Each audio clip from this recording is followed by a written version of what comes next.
Stock element struts, 205,000 miles on them. Stock tie rods, tie rod ends, outers.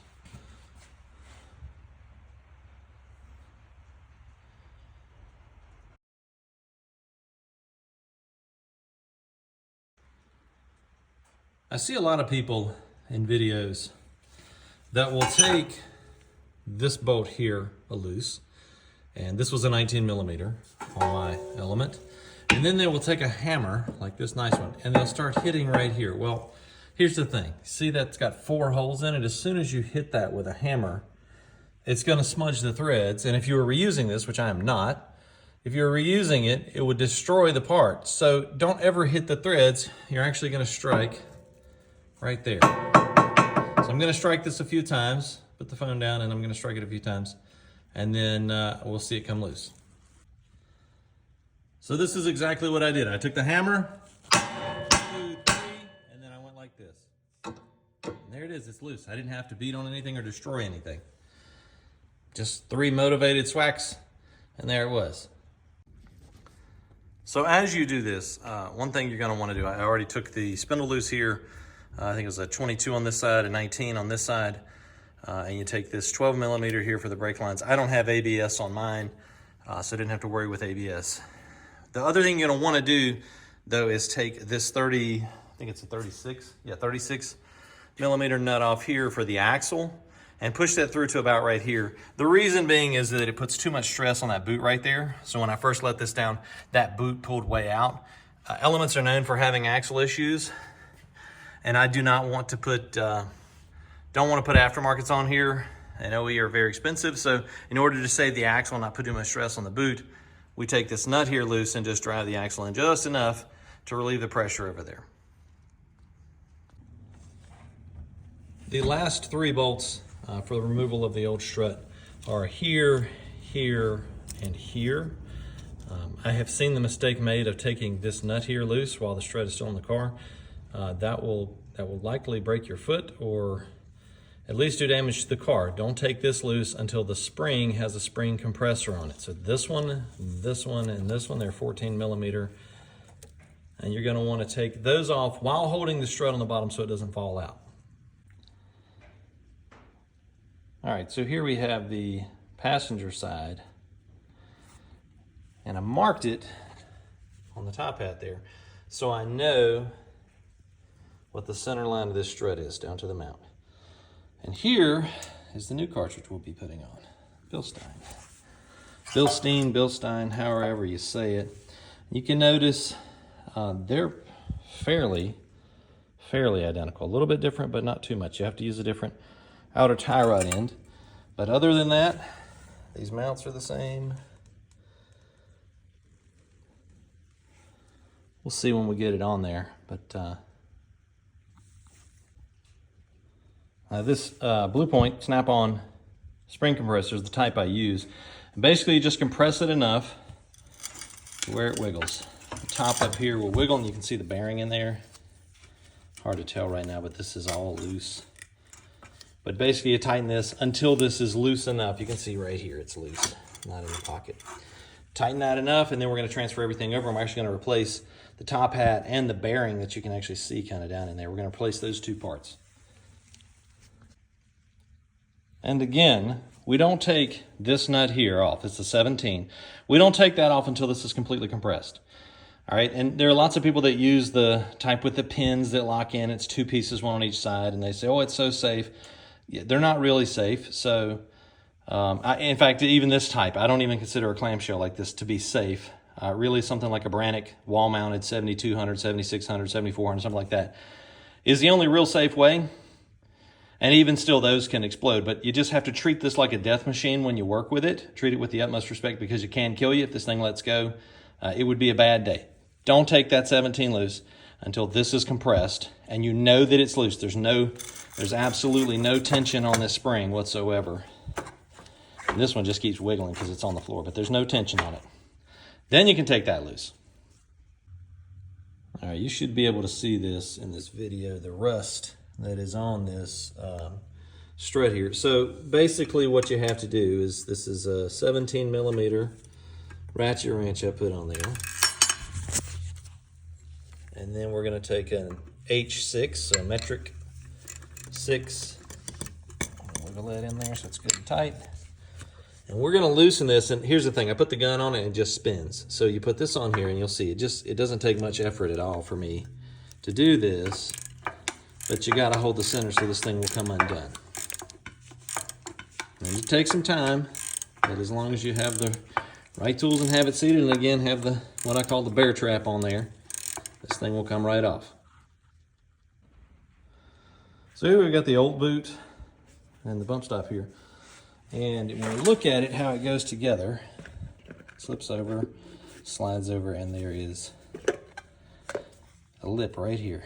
All right, so when we look at the new one, we have the same thing going on here, just slightly different.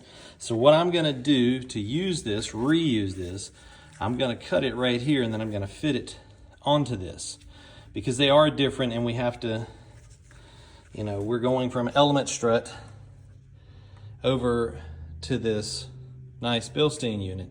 So we're gonna have to reuse part of this just so that it goes back correctly. So the first thing I did was cut it right here at that first joint. And then I'm gonna take it over here and we're just gonna see, you know, how does it fit onto the new one now. So we slide it on and, oh, it doesn't go down all the way.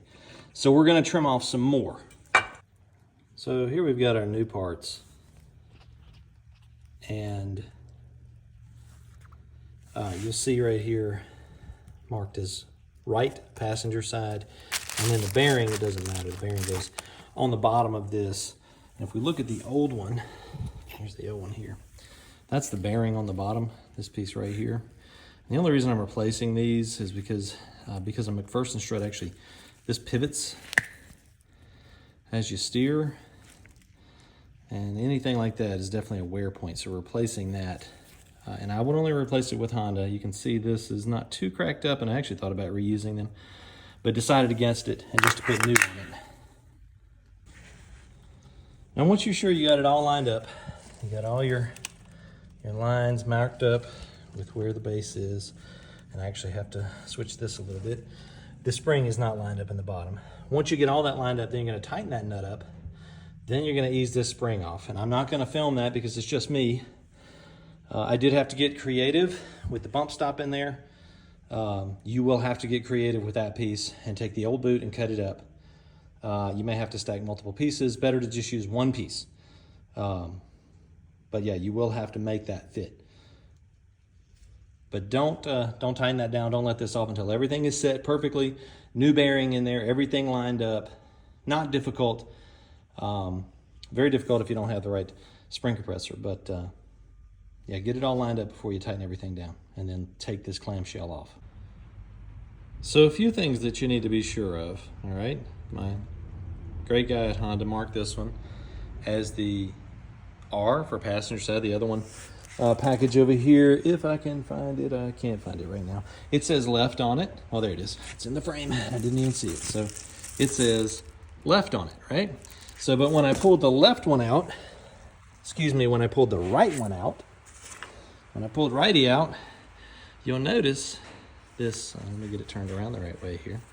You'll notice this big L right here, okay? And then when you look at the one I just mounted, let's get the angle right, you see an R there.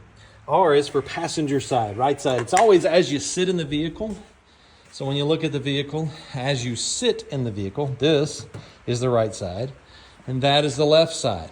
Make sure that you check your parts, because if I had just did it and not paid any attention, I would have had this whole strut assembly together as it is now and had the wrong top on it and had to do it all again. Now you'll see I've got it marked as well right here, the white and blue marks, the yellow mark on there, and they go in line with how the strut mounts up, because this top hat has to sit a certain way, as does this mount here. And you'll notice, well, I can't do it here, but this spins, okay? That's how the steering works on this. It's a McPherson style strut.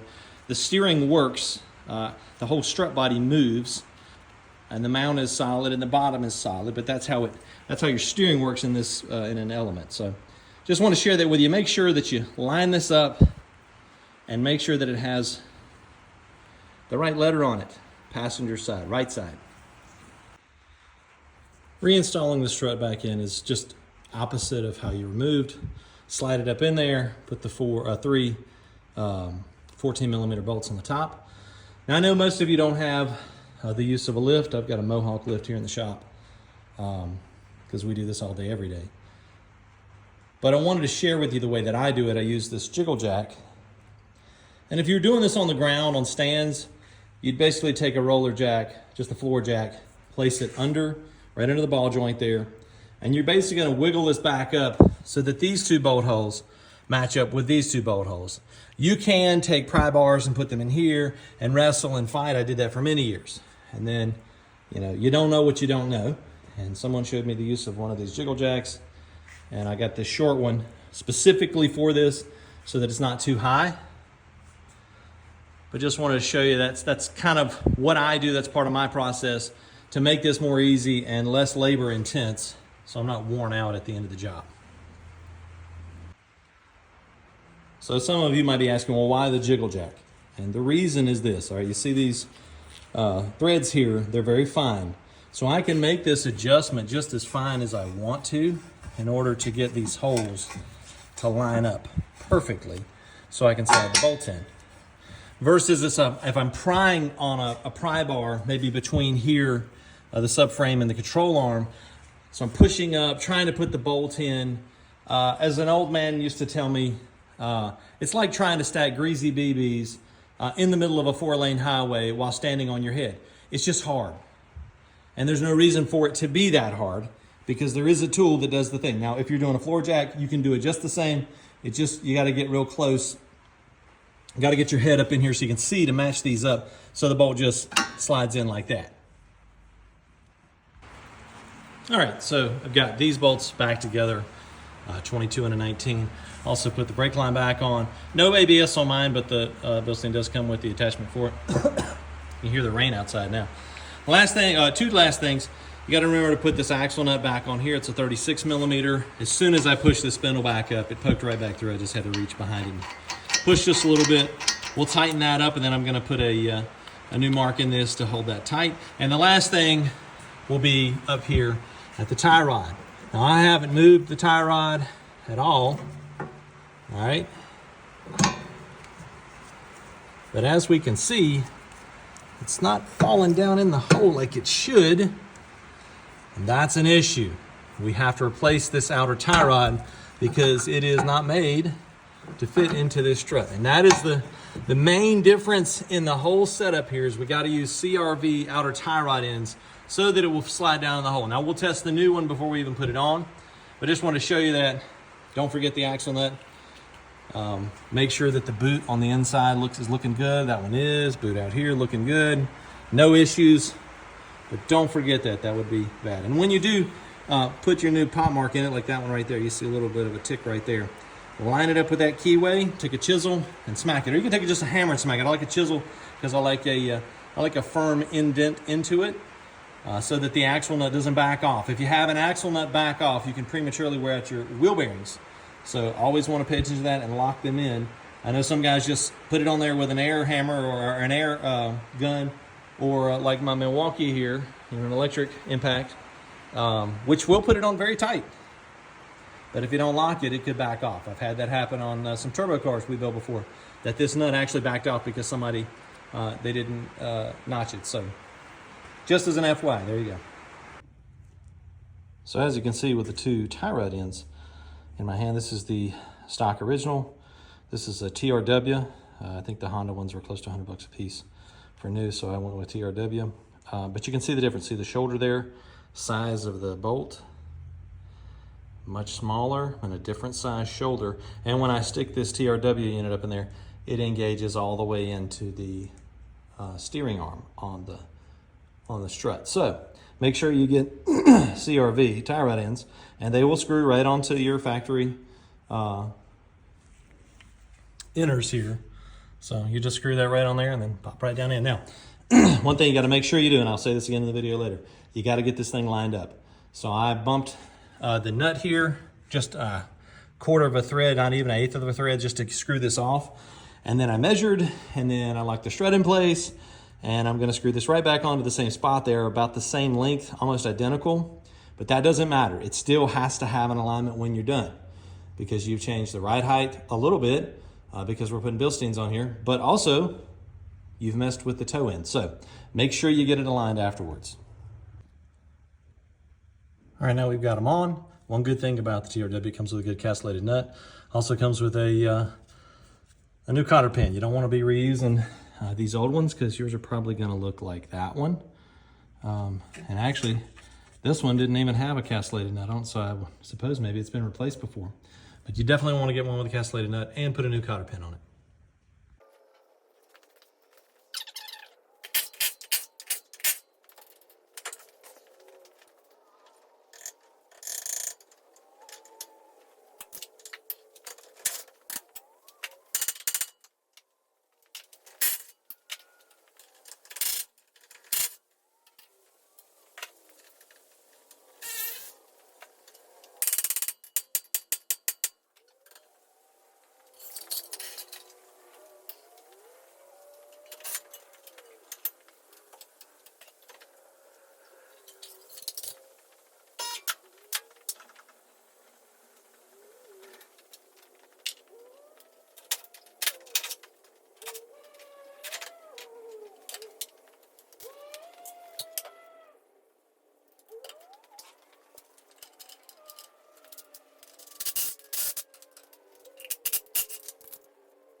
So one of the main reasons I wanted to change out the struts, I felt that because of some rattles that the fronts were worn out, or at least worn down pretty bad. And I also thought, well, I should replace these top hats because, you know, they've got a couple 100,000 on them, but if you see this, the driver's side, the rubber is blown out right there. So this actually was one of the rattles, this in here. It's not loose to my touch, but that was one of them. But this most likely went bad because of this. And I've already tried it a few times, let it sit in the shop for an hour. But as you compress these, I'm compressing this by hand, and it takes some effort to compress it. But as you compress it in, I won't do it all the way, it should come back out. Even if it's slow, it should start to come back out like that. And continue till its normal length, which if I put its weight on it, see it's coming out now. Well, I let it sit here for an hour in the shop, just like this, and it does take a good amount of pressure to compress it, but I had it in the shop sitting here like this. In fact, you can see the parting line right there where I pressed it into, and it never came back out, meaning that this shock is bad. Strut, whatever you want to call it. It's bad and needed replacement. So it was either the KYBs, the ready-made quick struts, or try the Bilsteins, which they're very pricey. But the backs with the Swift springs did so well, I thought, man, it would be great to have them on the front.